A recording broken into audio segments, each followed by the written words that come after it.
Each day, hundreds of kids in school districts across Tampa Bay are learning in quarantine, asked to stay home after exposure to someone who tested positive for COVID-19. Take a look at the Hillsborough County Schools COVID-19 dashboard. At least 9,134 students and staff are either isolated or quarantined. The number is high, but the district says it's working in real time to keep students healthy and in school. 10 Investigates. Courtney Robinson looks at what the process looks like in Hillsborough County and what parents are going through. This is 9-year-old Lola Potter on her first day of 4th grade. Here she is during her 3rd week of school, finishing an assignment from home. This year, we made it, I think it was 2.5 weeks in when she was exposed, when we got the notice she was exposed. Mom Erin Potter says she got a call from the school and this letter, 2 options: quarantine and return on day 8, or on day 5, get tested and come back with negative results from a PCR or rapid antigen test. No at-home results allowed. We only ended up having to do virtual school from home for 3 full days because of the weekend.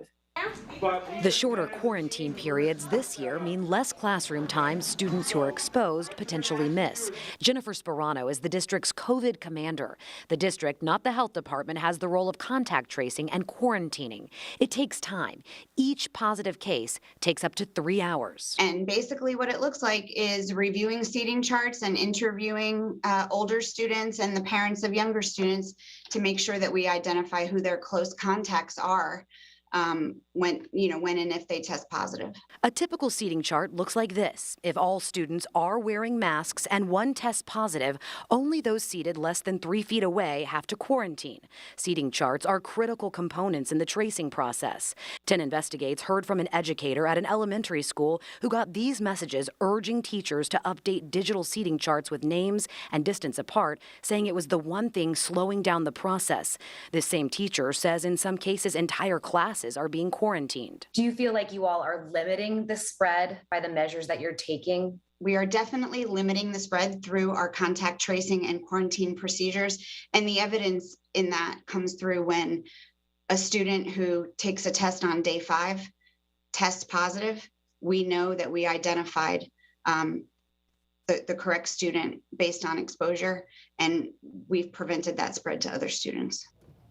The Hillsborough County School District says parents have to be partners in this. They're asking 3 things of you. 1, if your student has symptoms, stay home. 2, get them tested and wait for those results. 3, if a household member tests positive, quarantine your students and don't send them to school. Not all school districts have taken on contact tracing and notification. We have the responses from each district on 10tampabay.com.